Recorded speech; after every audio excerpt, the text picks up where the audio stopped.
Hi everyone, welcome to today's show. I'm really excited to have this lady on with me. Her name's Eve Lorgen. She's an author, counselor, and pioneering researcher in the hidden psychological impact of paranormal and extraterrestrial encounters. With a background in biochemistry and a master's in counseling psychology, Eve has spent over 30 years working with abductees and experiences of high strangeness. She's best known for her groundbreaking books, The Lovebite and The Dark Side of Cupid, where she exposes how non-human entities can manipulate romantic and sexual relationships to siphon emotional energy and disrupt spiritual growth. Her work blends clinical insight with esoteric awareness, and she's one of the few voices daring to explore the hidden forces behind obsessive love, psychic vampirism, and soul entanglement. Eve Lorgen, thanks for joining me today. Oh, great. It's great to be on your show. Thank you. Just to set up the show so people know what they're getting themselves in for here. We're talking Mhm. about a love bite. Would you just mind like summarizing kind of just roughly what that is, and then we can come back into it later, of course. Okay, well, I mean, the book that I wrote first called The Love Bite, Alien Interference in Human Love Relationships was really a term and a obsessive, orchestrated love relationships that were appeared to be engineered by the aliens that were taking people more or less on a regular basis. So it was actually really the late Dr. Carla Turner and Barbara Bartholic who helped bring this into a greater understanding. And I think in Carla Turner's book, The Masquerade of Angels, with the Ted Rice case, there was basically a lot of that in there. And then James Bartley and I actually met Carla Turner before she died and Barbara Bartholic shortly after Carla Turner died. And we started doing a support group together in San Diego County. And so we all are experiencers, basically. And that's why we were interested in the phenomena. And basically, what Carla Turner brought out was a lot of Barbara Bartholik's work that she just didn't have the energy and the time to be putting books and lectures out because her caseload was so high with people who are having mostly alien abduction related experiences. But as our work and research progressed, like Dr. Carla Turner's, there was always this military component that was starting to come up in, let's say, in the 90s, and it was poo-pooed, and people were thinking, oh, well, there's two separate phenomena, but really there's things happening that align both human and alien in some kind of collusion or even deception where one pretends to be the other either way. And that's what Barbara Bartholic had found out. So, long story short, a big part of the phenomena that we were experiencing really all at the same time. When I was doing the support group around 96, and we started it officially after Carla Turner died in January of 1996. So this is like a long time ago. And then many of us in the group, at least four or five of us, were going through these like weird love obsession things. And many of us had other partners, or we weren't married, and suddenly we had these experiences of sometimes you were taken together with someone else in an abduction where you remember it in more of a astral or a dreamlike kind of memory. And that's usually it's a dreamlike memory where you're in an interdimensional space or on a craft together and you're bonded several times, sometimes from childhood. Sometimes it's more recent, just a few times in your adult, years. And then or the memory was suppressed and then you meet them later and then you just start remembering and like you knew him before and it's like this twin flame soulmate thing Mm. but with just profound love obsession and a real connection. I mean, it feels like real love and a connection that is basically almost telepathic, certainly empathic and synchronistic, and it could spark a kundalini activation in some people or create psychic and clairvoyant abilities that maybe weren't there before and then just spontaneously happened when you're having this obsession or even a relationship with this person that you've been set up with. Wow. So the book really was about all these case histories of people who were describing things like that, who also had histories that were related to having had an alien encounter, UFO encounters, alien visitations throughout their life and their family line. So really, many people didn't know that in the beginning. Like early research, I think they were more focused on the physical characteristics and, trying to keep it credible with scientific evidence, which is, we want to keep it credible according to real scientific evidence of craft and landing and medical evidence and implants. But in reality, there's much more going on a deeper level in these people's lives that exist above and beyond and in between the physical interactions if they occur. And a Wonderful. lot of it is, oh, well, how are they influencing us and manipulating our emotions and our sexuality and our dream space and our relationships and our career choices? And, is this going on in our bloodline and has gone on for a long time? And maybe in the past they didn't know what this was and they had it under the milieu of the time. They thought they were fairies or they thought they were ghosts or they thought they were, jinn or different kinds of beings interacting. And now we're seeing, well, they're aliens who fly around in UFOs. But in other cultures in ancient history, they might be described differently. And I think it's part of the same phenomena. And they're just appearing how they're going to be accepted for whatever their agenda is, Mm, you know? yeah. So, Okay, great. Thanks for setting that up for us. So, I'm interested to come back into the love bite, but you kind of mentioning a lot of stuff there about the kind of the UFOs and people that may potentially be in a bloodline and they're kind of experiencing this a lot more than other people. And that was the case for you, was it not? When you were young, you sort of you saw a few, you had some UFO sightings, strange dreams, psychic experiences. oh yeah, for sure. Yeah. And realized later that I think our family was targeted, but it wasn't just because I thought about this for a long time. People who have had not only the alien component, where it appears to just be alien visitations, encounters, or abductions with or without UFO or craft, but what I call the military component of some alphabet soup agency military industrial complex connection, that where they're in like some kind of project as an asset that's under some kind of study or usefulness in some way with humans who are involved with high technology or involved with alien groups in some kind of covert capacity. And so I believe that this has existed before the military industrial complex became involved, as in the recent, the Eisenhower thing where they gave permission for them to abduct families. And this has been going on long before any of that happened. So this is much more ancient, I believe, and they've been Mm. following bloodlines for a long time. Right. So in my family line, there was both going on. And I think that in hindsight, people who've had what I call the My Lab experience will have had a family line ancestry or connection with an occult secret society connection, Freemasonry, or military industrial complex. What do you call?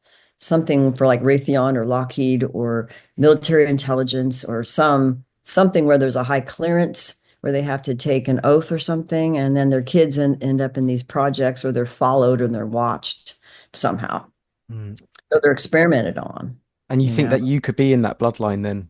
Oh yeah, for Mm. sure. Right. Yeah. Okay. So these encounters only really happen to people that are in bloodlines? I believe so. And Right. this was always a question which, we didn't always have the answers. We just asked each other these things in support groups and other researchers. Well, what are the commonalities? Why me? Why Mm. us? And who are they taking? And it seems to be that it depends on why they're taking you, though. But they've talked about this in many circles where, oh, well, do they have a RH negative blood type, for example? And that would be useful for if they might use women as hybrid breeding, using your wombs to have hybrid children of other, well, aliens and humans. There would be less of a rejection reaction if the aliens are RH negative, but then that's not always the case. There's many abductees of many different blood types who are used for many different things, including, having alien hybrid children or what they do to women a lot. So, Brilliant. but I think there is a connection with some lines where they're really interested in, Mm. and they tend to want people who are psychic, and it depends on how they use them. But for example, people in the secret space program, a lot of times they're used for remote viewing or precognitive things or psychic work, photographic memory, different bilocation, different things like that. And so they will have those abilities from early childhood, and sometimes it goes in their bloodline, and Oh, that's something consistent. is that Yeah. ambiently in their kind of bloodline, or do they is that kind of after they've had their mind fractured through a kind of MK Ultra style, you know, I process? think that. Yeah, I think that's part of it because Mm, we know that trauma and dissociative trauma can cause, as a side reaction, psychic abilities and super sensitivities. And sometimes they train you that way. mm, And so that's part of a lot of my work now is asking different questions, like on my questionnaires. Instead of it being like the classic old-fashioned alien encounters and just abductions, I ask questions about family history that may connect with occult secret society, different blood types, military industrial complex, ritual abuse, mm, narcissistic abuse, dissociation, and dealing with the occult in maybe a more nefarious capacity with blood oath covenants in the bloodline. And mm. sure enough, there's a connection, if you ask me.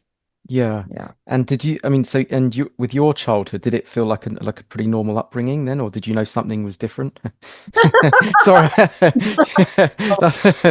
When you grow up that way, you Yeah. don't know what Yeah. normal is. Yeah. You don't know that you have dissociative trauma, and you don't know that it's not normal that people don't see aliens and interact with them in your dreams and wake up with weird marks and bloody noses and worried about the ones that are coming at night and having phobias about that and seeing UFOs and being able to talk about it. And then people think you're nuts because you saw a bunch of UFOs, you know?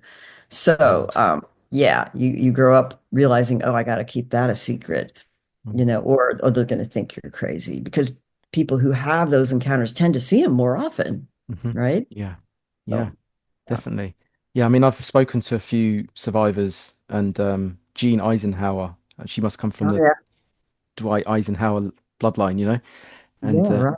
Mhm. and she even just sent me the other day, she sent me some photos of just lights like pouring into her porch, just like kind of laser lights from the sky, just and Mm. they're flooding her house with these lights. And she constantly feels like she's not sure whether it's UFO or it could be black ops. And from my research as well, sometimes they can make it appear as though it's a UFO encounter, but it could actually be black ops. Is that kind of part of the deal, right? They can put almost a screen memory in you to make you remember it as a UFO memory, but actually it's black ops technology or something. Is so much. And it could be both.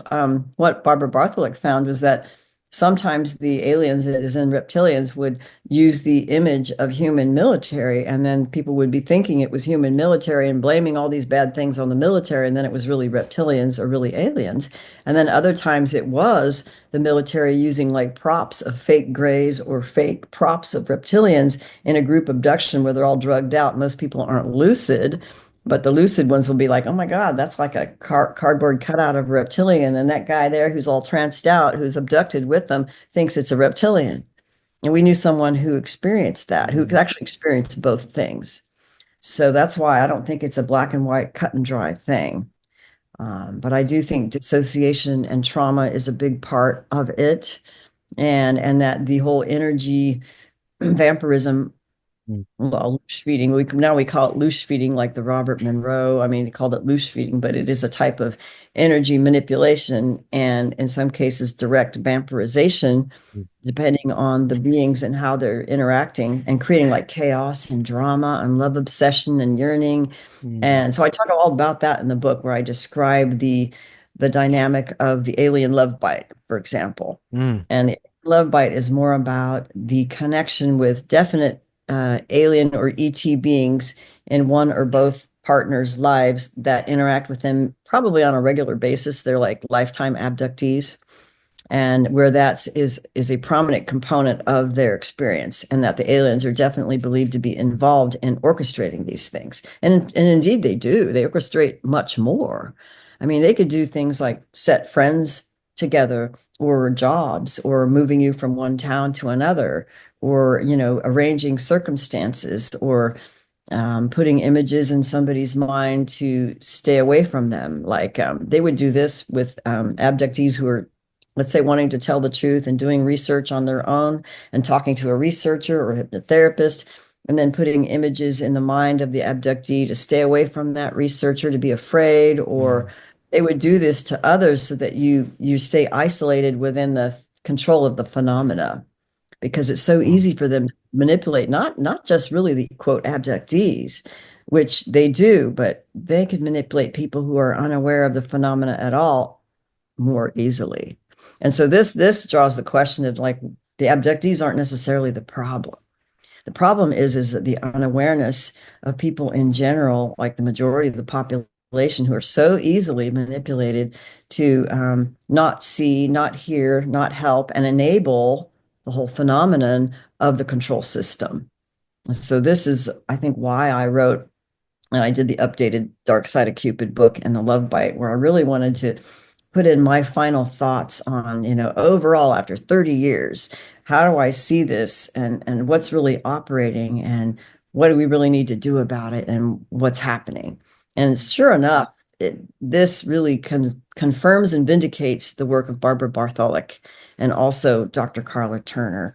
And one of the things that Barbara Bartholic mentioned years ago that really didn't make a lot of headlines or anything, except in earlier interviews with us, with me and James Bartley for sure, was she called it like the breeding out of love program and how they would do this with not only the alien love bite with the love obsession, but let's say the relationship that someone they fell in love with someone and it created this chaotic kind of wild love obsession with emotional highs and crashing lows and yearning and like this carrot being dangled but they couldn't consummate the relationship or the other person was married or they lived across the world or the country Mm. or the minute they would meet the person and think they were going to get together with their soulmate, the person would just suddenly switch off and Yeah. turn off. And they would go through this crashing low of a betrayal and an abandonment that was just on a level that really got them. So it was like, well, why would they set people up within a dynamic that I basically realized as a therapist now, Yeah. um, the dynamic of narcissistic abuse types of dynamics. So if they're setting you up in a relationship and then it was a friggin' narcissist or those dynamics were playing out because the other person was so manipulated or they had that personality style that was Mm. basically unrecovered, then it would set you off in a life of hell with a narcissist. I mean, to put it bluntly. Right. Uh, But so so so then, so the two people are meeting. Let's say one person meets the other one, but that's all been orchestrated somehow. But they've able to push this person into the other one's life. Is that correct? yeah, yeah. And they could do it with pre-bonding. How do they And do then that then? Is that done in the astral world, or how is that done? yes, in fact, how I think it came more public, not only with Barbie's work, but Barbie's work wasn't well known and published, but in Bud Hopkins' work, and he's gone now, and his work with the I can't say her last name, Linda Corteil was the name they used in the book called Witnessed. Hmm. And this was an event that probably happened either in the late 80s or the early 90s. And she lived in Manhattan, a high rise, where, she was a lifelong abductee and I think it was alien grays who are the usual ones who interacted with her, but basically being taken and floated out her window physically by a beam of light of a craft, and where she was witnessed by some very important like government figures and like two FBI agents who basically witnessed her being physically abducted, floated out the window in her nightgown on this beam of light, basically. And so they followed her and wanted to investigate her with their own little covert FBI group and this other VIP from a foreign country. And so that book that Bud wrote called Witnessed was the entire case. But in my book, The Love Bite, what I did is I did kind of a summary of the aspect which really pronounced the love bite and the pre-bonding and the interactions that the aliens had with these basically three primary individuals in her life that were influenced heavily by the aliens to interact with her or become obsessed with her in some way. Mm. So maybe for a researcher, it was for the research purposes. And one man, he was bonded throughout childhood, and she remembered it, and he remembered it. So Bud did document that in his book, and it's also in my Love Bite book. So that one was classic, bonding her from childhood and teenage and young adult with him. And he was several years older, but they, when they met in real life, it was just like a sudden love obsession on probably both ends. So they feel as though Very, they've just met each other in that moment, but they've actually been bonded since childhood yes, somehow. And then, yes. but they've actually been bonded in the astral world in childhood, not actually in the physical reality. Is that correct? So almost like the dream world. Yeah, and they can do that. I mean, they could take you out of the body Yeah. and put you in some kind of other dimensional realm where you can interact like it's real. And many people actually get lucid in these experiences and can have more control over the experience, and then end up like waking up back in your body and stop the Mm, manipulation because they got lucid. So a large part of my research and other interviews that are not even really, there's only one in The Dark Side of Cupid, have to do with when we become lucid and more lucid of awareness mm, of being aware in different states of consciousness, like dreaming or during abductions, then we can have more control and awareness over how they're operating and how they're accessing and how they might be manipulating our consciousness to believe certain things that promote what they want us to believe and what they want us to create for them. mm. That's a really important thing about Because how do we gain control. because I'm guessing then when you do get into that, it's like narcissistic dynamic, you're being narcissistically abused. That the amount of louche, the kind of I think that was the term you used earlier, like kind of negative energy that's produced from that whole experience is somehow fuel, isn't it? Is that why they're doing it? Yeah. Oh boy, they're good at it too, and like and I think it's pretty amazing because even when I got my master's degree in counseling psychology, that was like way back in 1992. Yeah. And in those days, even DID, which is called dissociative identity disorder, used to be called multiple personality disorder, Mm, a dissociative personality disorder based on extreme trauma, usually in early ages, between 0 and 6 years old. mm, But even then, that was considered, they didn't really believe that that was true. And even people who were ritual abuse survivors, a lot of therapists didn't believe it. And there was like this whole false memory foundation trying to say that, oh, they're just making it up. And mm, so the people who had alien abductions certainly weren't believed. So really, but the narcissistic abuse thing really didn't become as well understood in the contemporary culture since I think Sam Vaknin came out in like 2006, 7, 8, 9, I don't know, but he came out with a lot of self-professed what it's like to be a narcissist, and then many other therapists who started noticing these things. In the early days, they called it, codependency, mm. right? Where there was like an alcoholic or addict in the home who was one partner, and then the other one would be like the co-alcoholic who enabled the behavior, and they kind of work together in this complementary duo of unrecovered wounds based on the addict. But it's similar where like one would be the narcissist, the other one would be the codependent who's matched with the narcissist who enables it, but they're being abused, Yeah. right, by the narcissist, or they're enabling it because they haven't recovered to understand what that kind of abuse process is. And I will have to say that I didn't really get this fully until years later in my own recovery process of understanding narcissistic abuse. Like most people think it as like an overt, charismatic, malignant, psychopathic type of Mm. personality. But in reality, there's like the covert ones who are Yes. a little more subtle about what they're doing and how they're doing, like gaslighting and creating confusion and Mm, self-doubt. And so you're around someone who creates so much self-doubt that they basically erase your identity and your history of yourself and who you are so that you don't know you're being abused. So it's yes. kind of a Stockholmy kind of thing where you're so confused you think it's all your problem, and then you realize, oh my God, this is a narcissist. And is that the love bite then, or I mean, are you saying they're different things? I mean, are you saying all narcissistic abuse is the love bite? Is that alien No, intervention, or are you I saying some? wouldn't say that. No, I wouldn't say that because there's many who I've encountered who did have setups with people, but they Mm, weren't necessarily abusers or mm, narcissists. But they did create a lot of emotional, mm. ups and downs and kind of craziness and chaos. But in The Dark Side of Cupid, which is the second book, it has a much more pronounced narcissistic abuse element in there, but with this paranormal and supernatural overtones, which really in my view, it proves there's something much more than just a psychological dynamic going on here. There's definitely entities. There's definitely like, well, there might be demons, there might be reptilians, there might be certain kinds of aliens that are perceived by one or both partners Hmm. that are really, milking them and they're Hmm. really messing with them. Yeah, because how would you know then if you were just in a in a love bite dynamic, or just dealing with unresolved trauma, like just typical limerence that you'd get in a normal average day narcissistic abuse relationship? well, I think it's more profound and it affects you on more ways, especially if you are sensitive to spiritual, demonic, other dimensional Mm. influences. Like, like you see an entity in your room, hanging out, and then, that Mm. one was associated with the person you just met on a dating thing. And then, Mm. that one's like that alien's running that person or whatever, Mhm. and then like hosted or Oh, whatever. I mean, that what? happens a lot.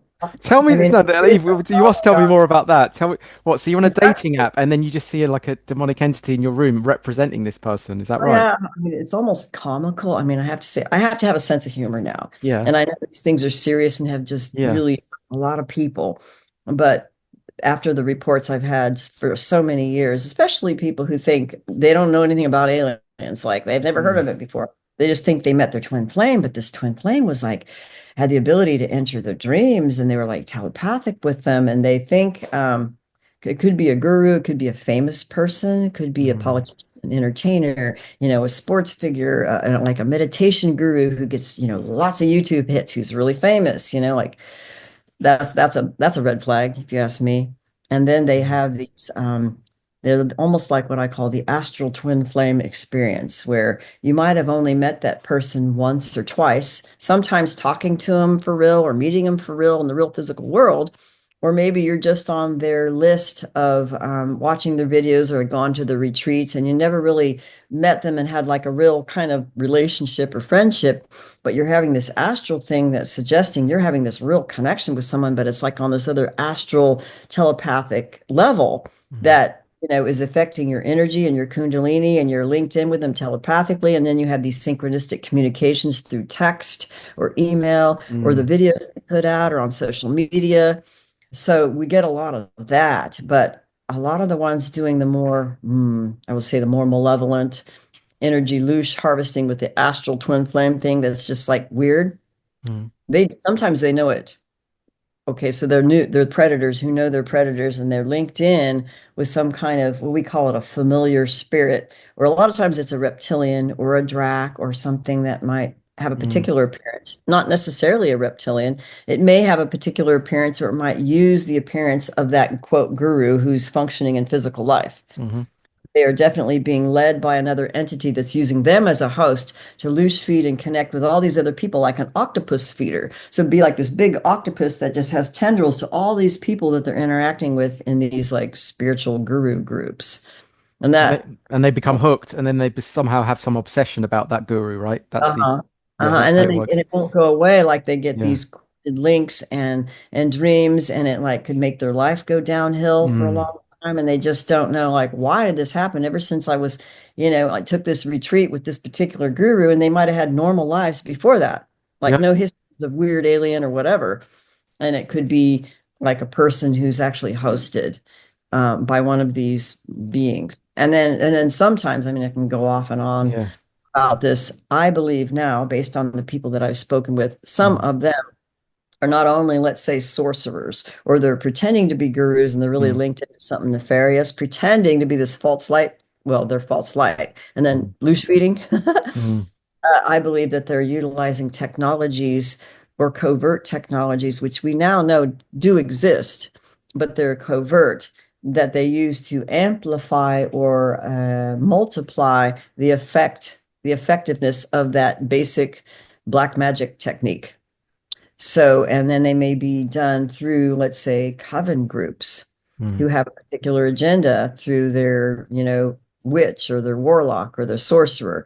And so, or through a military industrial complex corporation that has access to these technologies, who have decided to target a particular person.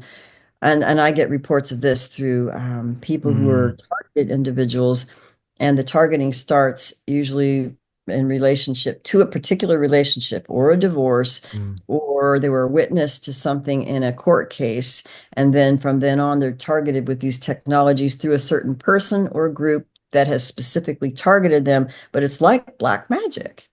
And it's like something similar to what these people experience with this weird twin flamey thing, or what they call it V2K. And I'm sure you've heard this from Laura Eisenhower, or not Laura Eisenhower, but some of the other people who've had the more MK Ultra Mm. related. targeting, like once they get well or they want to do the recovery and defect from being accessed as an asset, well, of course they're going to try to stop them because that's a security issue of real shit going on that they don't want people to know about, or they're losing an asset that has provided them energy or Mm-hmm. whatever.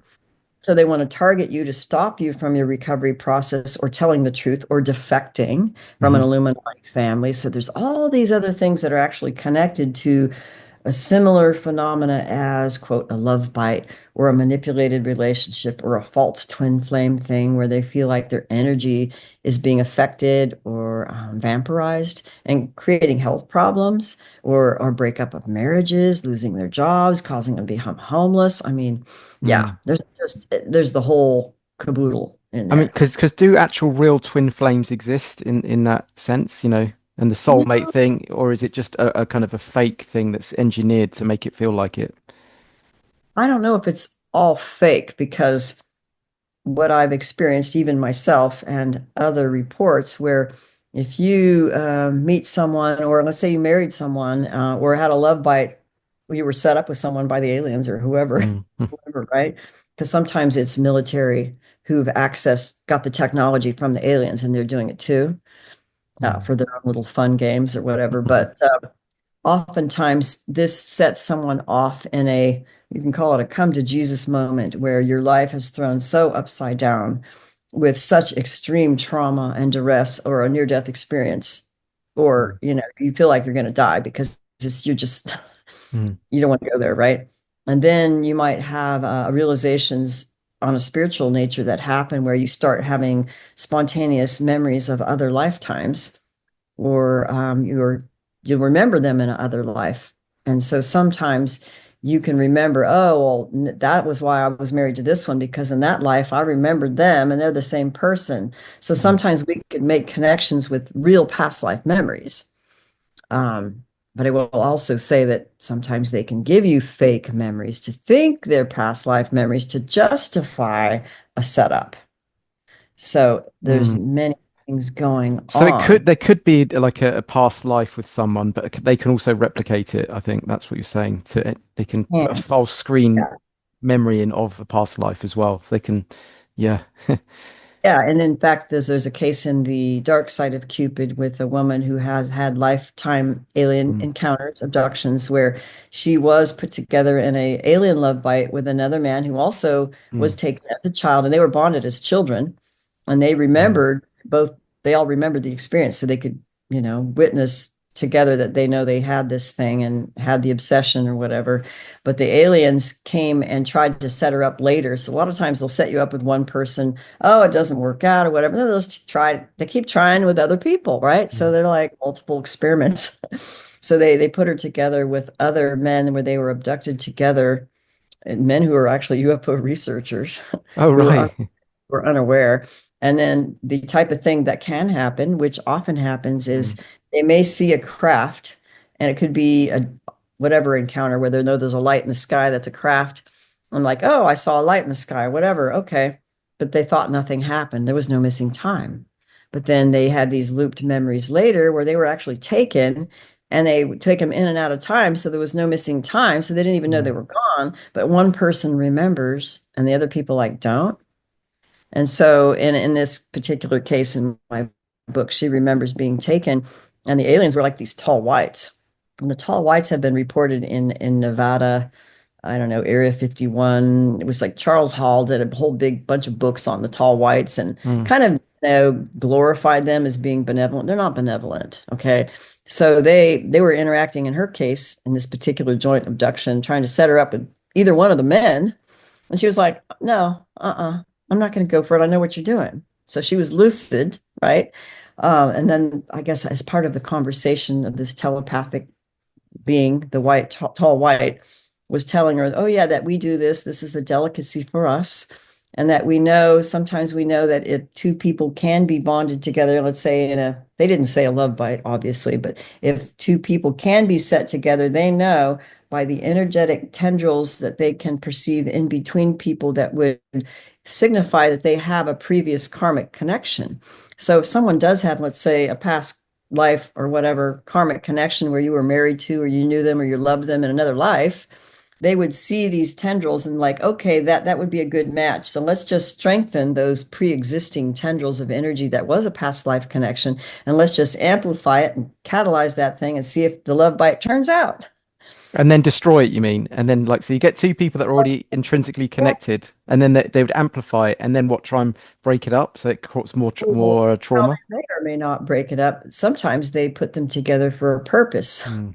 And I've seen this too. Me and Mhm. James, like, you wouldn't believe the Mhm. conversations we've had over the years with like let's say the pro ET kind of thing where they're channeling them or they're doing their bidding, they're feeling special, they feel like that they're here for a mission that the aliens are telling them to do.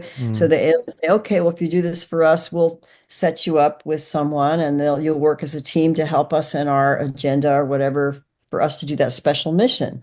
And so they'll set them up with someone to help them. And if they go for it, like they both agree, then that might be a good relationship because they're helping them.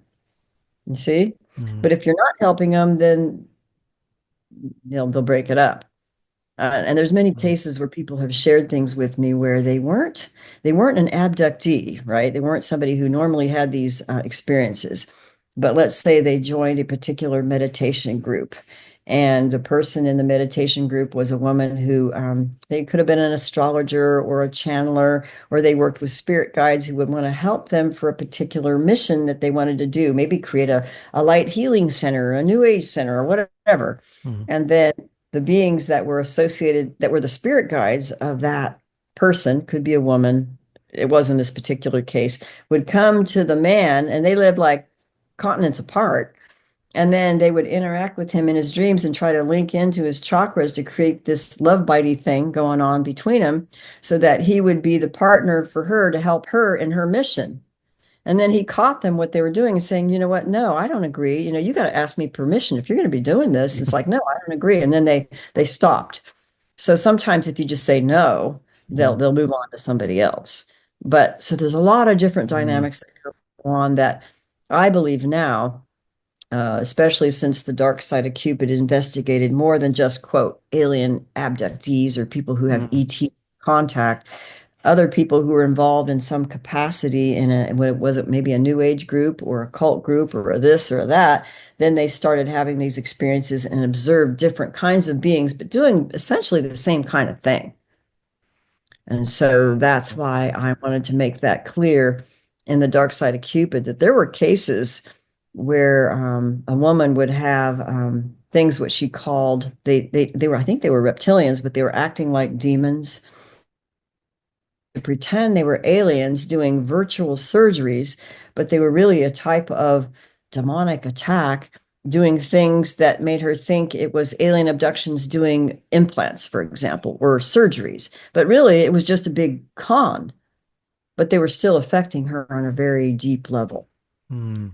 So Yeah. there are so many different connections here that suggest it's much more than the contemporary window dressing of ETs. Yeah, sure. And did you say they only really target the abductees and the bloodlines, or could it be on anyone?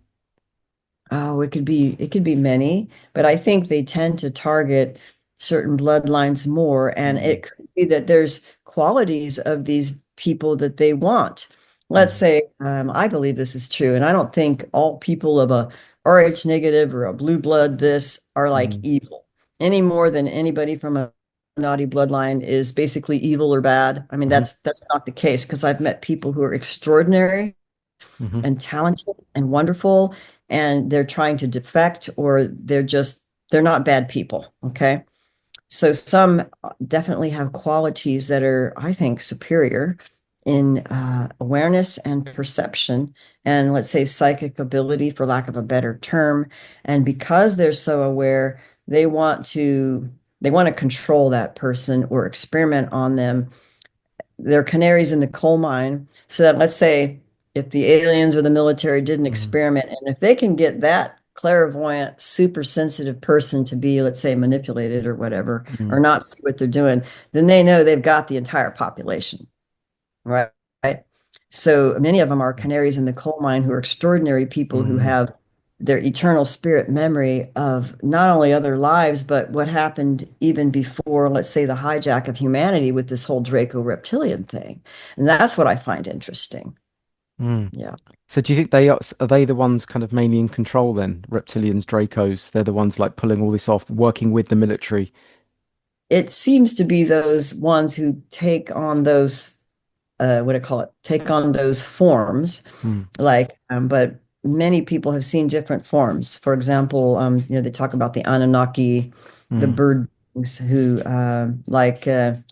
Dr. Corrado Malanga of Italy, he's a PhD in organic chemistry at the University of Pisa. He's now retired, but he did research with UFOs and alien abductees who have experiences with aliens and did like a whole bunch of hypnotic regressions using his own techniques of research. And since he's a scientist, he did it very well. And he figured out a lot of things, what people were reporting by if he could access what we call in our Western culture, basically the eternal spirit aspect of our being, and within a hypnosis session or connect with that while you're doing a hypnotic regression Mm. and get the truth of the experience and the truth of the observation of what's going on, then they would have observations of different kinds of beings functioning on a different level of hierarchy and what they would do and how they would appear. So so he did this whole thing where there was a hierarchy of beings, where the classic ones described the most were alien grays of many different types or heights or colors or, Hmm. alien grays were the most common. And then there were like the reptilian sauroid, he called them sauroid types, or dragon or alligator or reptilian or that kind. And then there would be the insectoid mantis types. And then there were the bird type beings that he called Orus Ra. And so they usually had a beaky nose and big eyes, and they would sometimes wear a cloak and had these little shoulder hooky things on, like wings that came off like, I don't know, some kind of weird bone structure.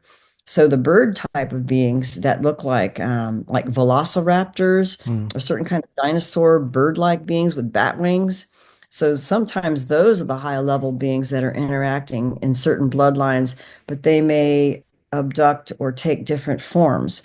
But if you can go to the highest level of truth in your beingness, and this is what I like, work with the Holy Spirit Mm. and have the Holy Spirit or your eternal spirit that knows truth can communicate to you in whatever way they can perceive. And they may come up with different forms and types and hierarchies of beings that are not the standard alien. And so I Mm. believe there's different beings like the velociraptor, dinosaur-like being, or the bird-like beings might be the ones higher on the Mm. hierarchy. So Right. maybe they're the Anunnaki or a type of Anunnaki, but there's so many different forms. Cool. So they could all be involved, and are they all working together as almost like infighting in that hierarchy? Yeah, and Yeah. sometimes they fight over assets or they'll fight over abductees, and we see that where, if they, it's interesting. I think Malanga found that out that if if they took away the certain kinds of aliens who actually protect their abductees, or they don't want the military messing with them, so they would actually protect them against the military.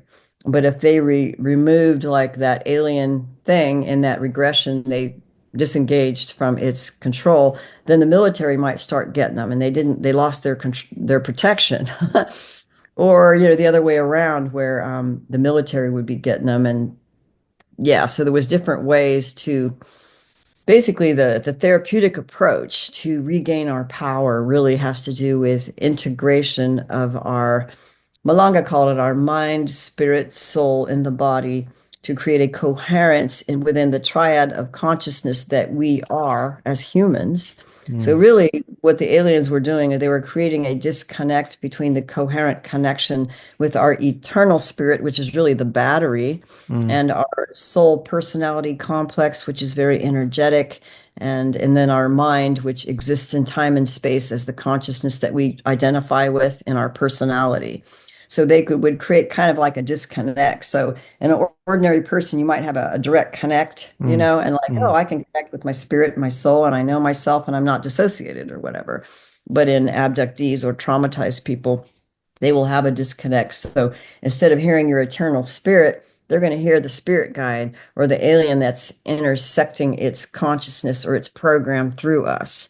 So we have to remove that or deactivate that and reconnect with eternal spirit. And this process actually takes longer than a single hypnotic regression. Because as a therapist, what I know is when we have dissociation from complex trauma or severe dissociative things, which happens in abductions and MK Ultra for sure, Mm. um, it will take a while to become integrated and work with parts that have trauma and work on stopping the accessing of the beings that want us dissociated because they may want to access that alter personality that has a particular ability. And so we see this in the quote secret space program that has become popularized more since Corey Good, right? And all his Gaia TV episodes and all that. But before that, really, I actually in 1998 I interviewed someone. They didn't even use the term super soldier, right? But they just called him a Montauk boy because he knew he was involved with the Montauk experimentation, MK Ultra, and super abilities with Nazi factions working with Illuminati and certain aliens. And so, he called himself a Montauk boy. And then we got on to the thing, well, they're actually super soldiers or ultimate super warriors who are trained in these military alien kind of technologies to become super soldiers with super abilities. And so now they've streamlined these projects to become, you know, the secret space program, basically. That's what they call it. But almost Mm. anyone who admits to this, which I mean, they all have DID in some capacity because they've been Right. created that way, but they've been created with super abilities that may be augmented through, drugs and hypnosis and alien black goo, or Mm. many different things that they use within these black op programs that are connected with off-world breakaway civilizations. Yeah. So I know I'm going off the No, thing I here. know. I forgot what the initial question was, but to go on that point though, is it the case then that these abductions only really happen to people that have had their minds fractured before the age of 3, I've heard, and it's to um, so that they're not connected to spirit, to their soul, and then they are able to be implanted with hypnotic commands and then become super soldiers or whatever they call them, sleepers, and is that right? Yeah. I mean, I believe that it's more likely that there is dissociation that occurs at an early age. And although there's Mm. some, like, for example, the Travis Walton case and the Betty and Barney Hill case, which were famous abduction cases of, UFO encounters where there's a, missing time for like 4 days and there was a lot of evidence Mm. that appeared to be opportunistic at a later adult age. So sometimes when something happens opportunistically as a later adult age, they may not have the classic dissociative identity disorder or those issues at all. Mm. And so there are abduction encounters that are opportunistic in adult or later ages. Okay. Um, But but they don't have to be, I mean, it could happen to anyone. Is that the case though, or not? Or do they have to have I, their mind fractured at an early age, sort of thing? I think they're going to want easy targets in Right. general, but depending on what they're looking for, though. Yeah, yeah. Um, But what Dr. Corrado Malanga found, and I concur now, if I look back, like if someone gets very sensitive to their own identity and understanding dissociation and parts of themselves that start revealing the truth Mm. of early experiences, they actually get us much younger than let the ones maybe we remember the first one at 4 years old or something. Mm. But in reality, according to Dr. Corrado Malanga, they get you within the first 6 days of life Oh, right. Okay. Yeah. type of thing that they do to connect and implant he calls it it's hard to describe, but he calls it an active alien memory, which is almost like an attached entity kind of thing Mm. related to the entities to implant themselves kind of like a flash drive memory of their identity. Okay. And that flash drive identity isn't connected to eternal spirit because of their nature, Hmm. which tells you something, right? But so it will contain all the memories of their hosts or their lives in a like a flash drive memory thing that they put in the brain mind of an abductee between the first 6 days of life. Mm. And then every every so often, and I don't remember how often. I think Malanga said, well, at least twice a year for like 45 minutes during an abduction, then they revivify and recharge the battery of Mm. that alien, active alien memory in an abduction, and they do something in such a way that they use your eternal spirit to activate the will of that identity, which is an alien that has been disconnected from eternal spirit. Oh, wow. Okay, so they live through us. They want to live their will through us as long as we vivify it by being contained in us. Mm. So what Malanga did is like, okay, well, we're just going to make that alien flash drive memory thing. He called it the active alien memory. We would just make it passive. So we would turn off its will by clipping it off from the eternal spirit, but it still is embedded like an implant inside people, but it's Mm. passive now. Mm. That's what he found out. And there's a period of time where if you figure this stuff out and then spontaneously they leave and they're like, uh-oh, they can't control you. But then within 52 hours, even defined the amount of time within 2 days, well, they're going to try to find you again. Like, oh, you went off their radar, then they got to try to find you again and reabduct you, or they'll get someone in your household if they can't get you, or they'll do different things to try to retriangulate to find where you went and re-access you or reabduct you. They don't want to let you So, go. They don't want to well, let you they go. want Yeah. to, but you can. It's a process of as you become stronger in your own will and working with your eternal spirit. I work with the Holy Spirit and Christ because that's Mm. stronger. And we work within the power of the Holy Spirit to, as that our power to reconnect to our power to integrate and to stop them from accessing and not give them permission. But the process of recovery and awareness really is a continuum of awareness of how we notice them trying to access or loose feed in different ways. If they can't get us, they might get someone around us or set us up with somebody. And then it's Mm. another bite, right? Or another person in our midst or on a dating thing. And then, oh my God, they access me. Or, I mean, this gets really interesting because I believe they are using technology to help them do what they do through smartphones, through technology. So there's different ways they use a portal of access with our energy to access us or influence us in some way. So the really clairvoyant people that I work with who've been that way from birth, and they are Mm. targeted sometimes as a result because they're so clairvoyant, right? Hmm. And then the aliens will like either try to recruit them to work with them in their cult religion or whatever it is. Or and then if you defect and like no, and then they'll like try to harass you from then on there with different means and different groups or different cults, different people. So it becomes quite an education of all the different means in which we notice that they're accessing in different ways, in even more subtle ways. Can you say So that? Can you explain what you meant by through the phone, through the smartphone, or the? it's very interesting. Um, I think this has been observed through clairvoyants that I work with, Mm. who over time people say, wait a minute, I've noticed, well, on this obvious, they could telepathically like hack into your consciousness through not only your phone, but the computer and the like ads they use, for example. Like you could be thinking of something and that thing will pop up on your feed as an ad on your phone or your computer.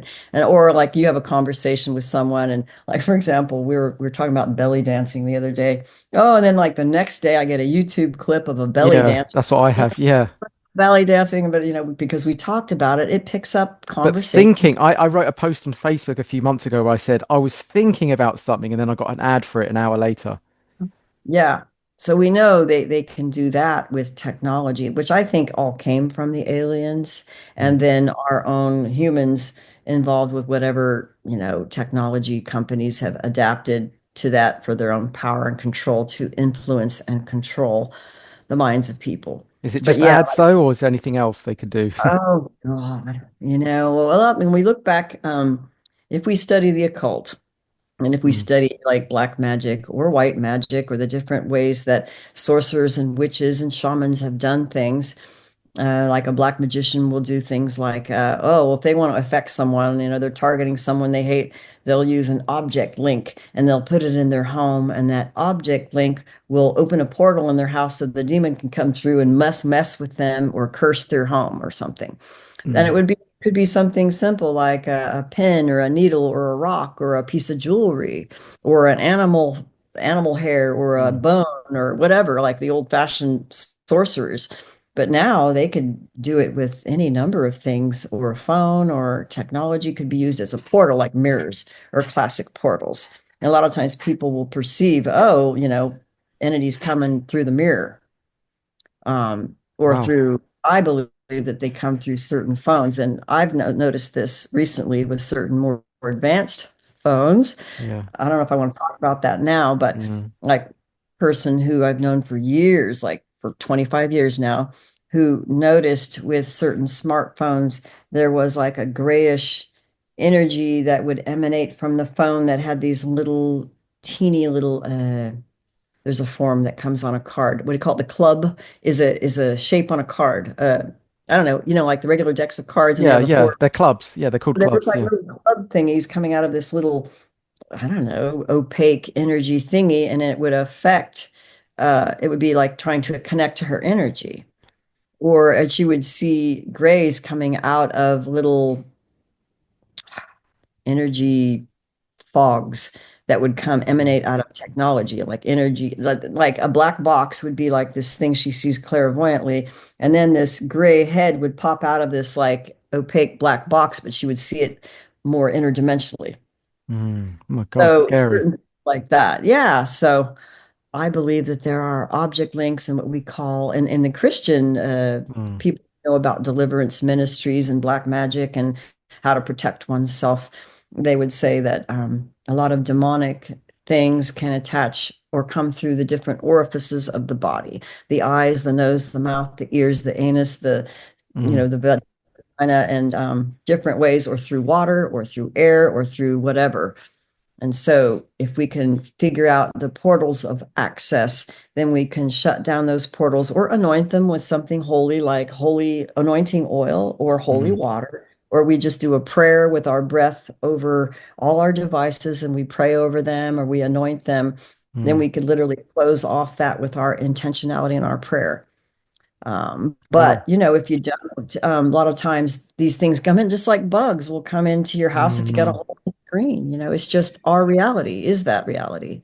Yeah, so it can actually happen to everyone. It's just the more aware ones are picking up on it more and maybe seeing more entity visuals because they're more tuned in, right? But it can happen to everyone. Yeah, Yes. yeah. Yeah. Wow.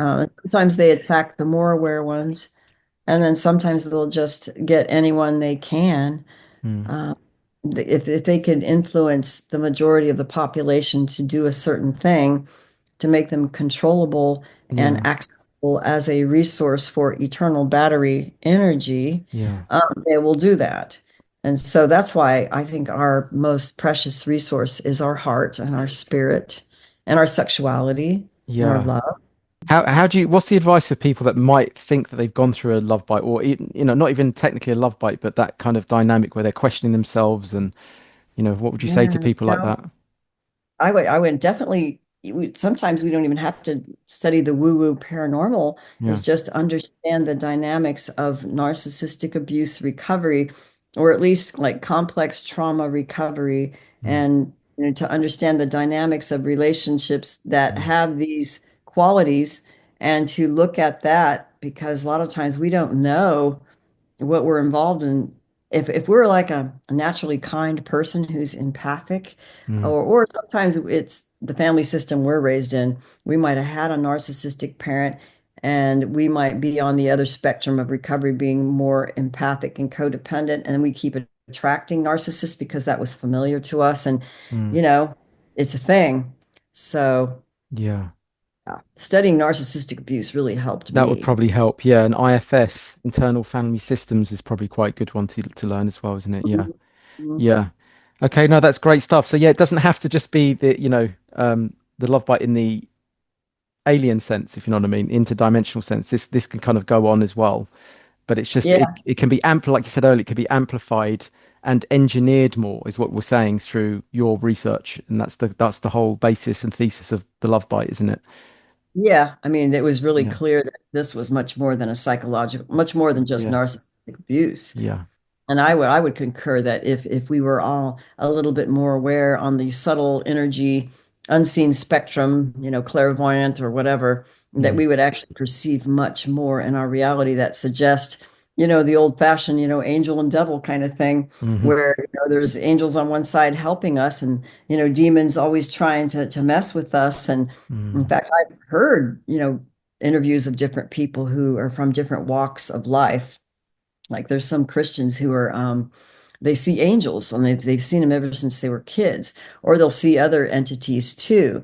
And then if they got more involved in like church and worship service and became very, very serious with their connection with Christ, they actually started seeing more angels like helping people, and then mm. perceiving like the demons attacking people, and then the angels not being able to help because the person wasn't praying or giving authority to the angels to help them.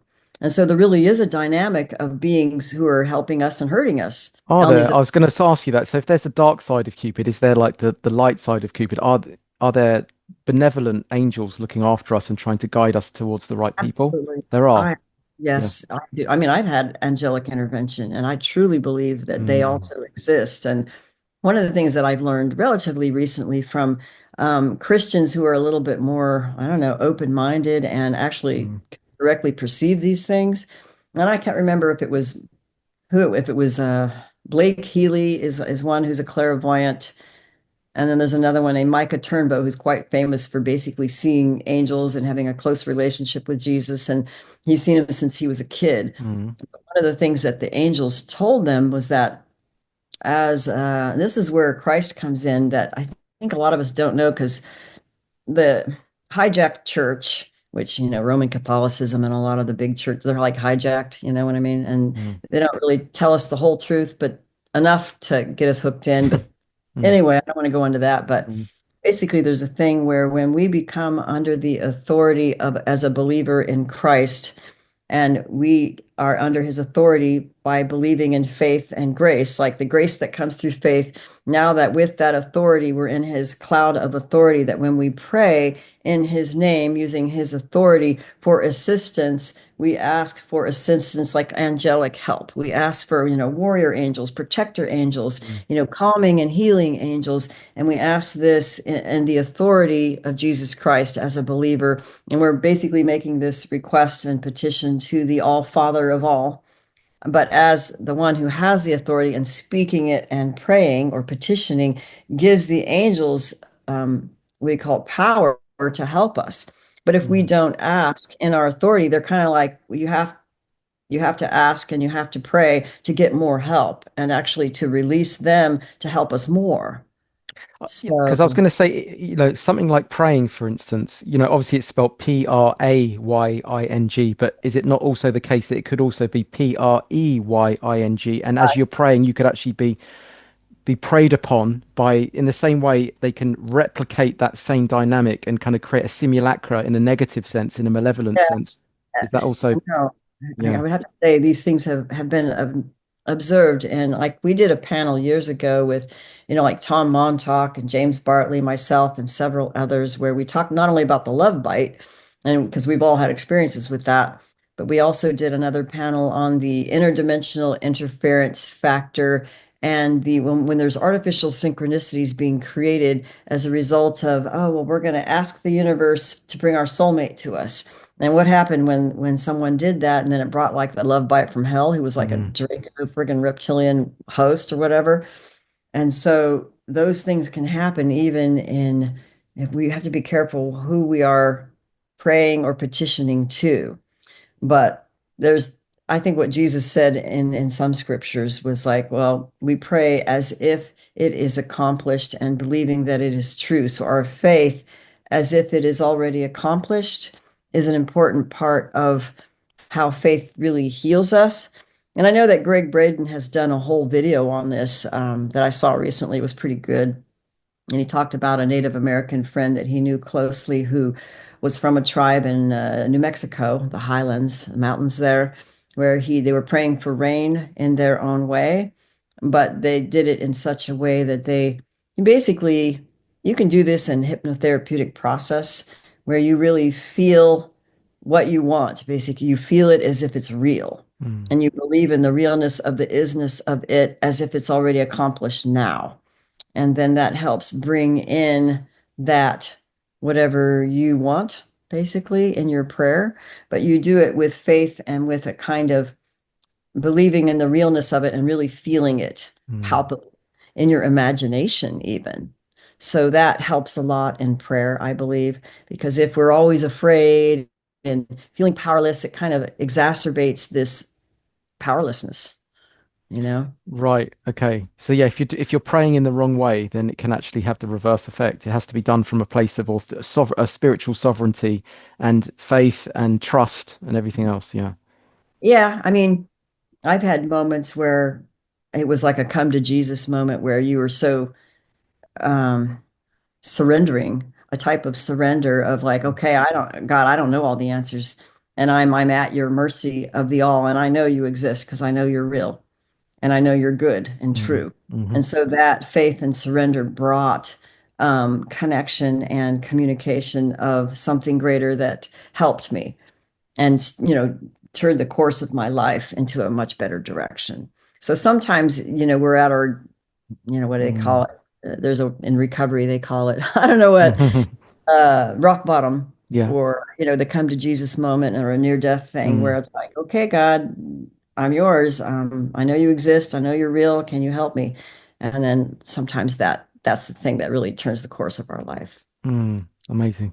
So yeah, thank you so much, Evie, for that chat. Really enjoyed it. There's so Okay. much, isn't there? I mean, there's so much more I can ask you, but because you've got so much knowledge, haven't you, with everything, and you and James as well. Like I've had the same with James. He's just so he's like an encyclopedia and all this stuff, you Oh know. yeah. He's good with the history and the details, Yeah. and he knows so much. So it'd be good. You're going to be on a show, or you already I've were? already no, he's already been on my Oh, show and he wants me okay. to go on his show. So Yeah. Yeah. and yeah, do you want to flash up your books again just so everyone Oh, can yeah. see them and I'll give that Okay. a plug again for you. Dark Side of Cupid, new edition is this one, Hmm. and it's pretty thick. It's a lot thicker than the old one. And then, of course, the classic Alien Love Bite or the Love Bite. And so I Hmm. know it's a little bit glossy there. There we go. Yeah. The next one might be the same design. It might be a little bit smaller, but more material as well. Brilliant. And so is that one, are they both out now? Did you say it's going to take a couple of weeks or something? Well, definitely the Dark Side of Cupid is out, and the Kindle edition of the original Love Bite is still available. And we're Brilliant. we're working on getting the hard copies of all of them out. And I was hoping by the end of summer, we'll get them all out. Okay. So just keep up the good work, and yeah. Brilliant. All right. Thank you, Evie.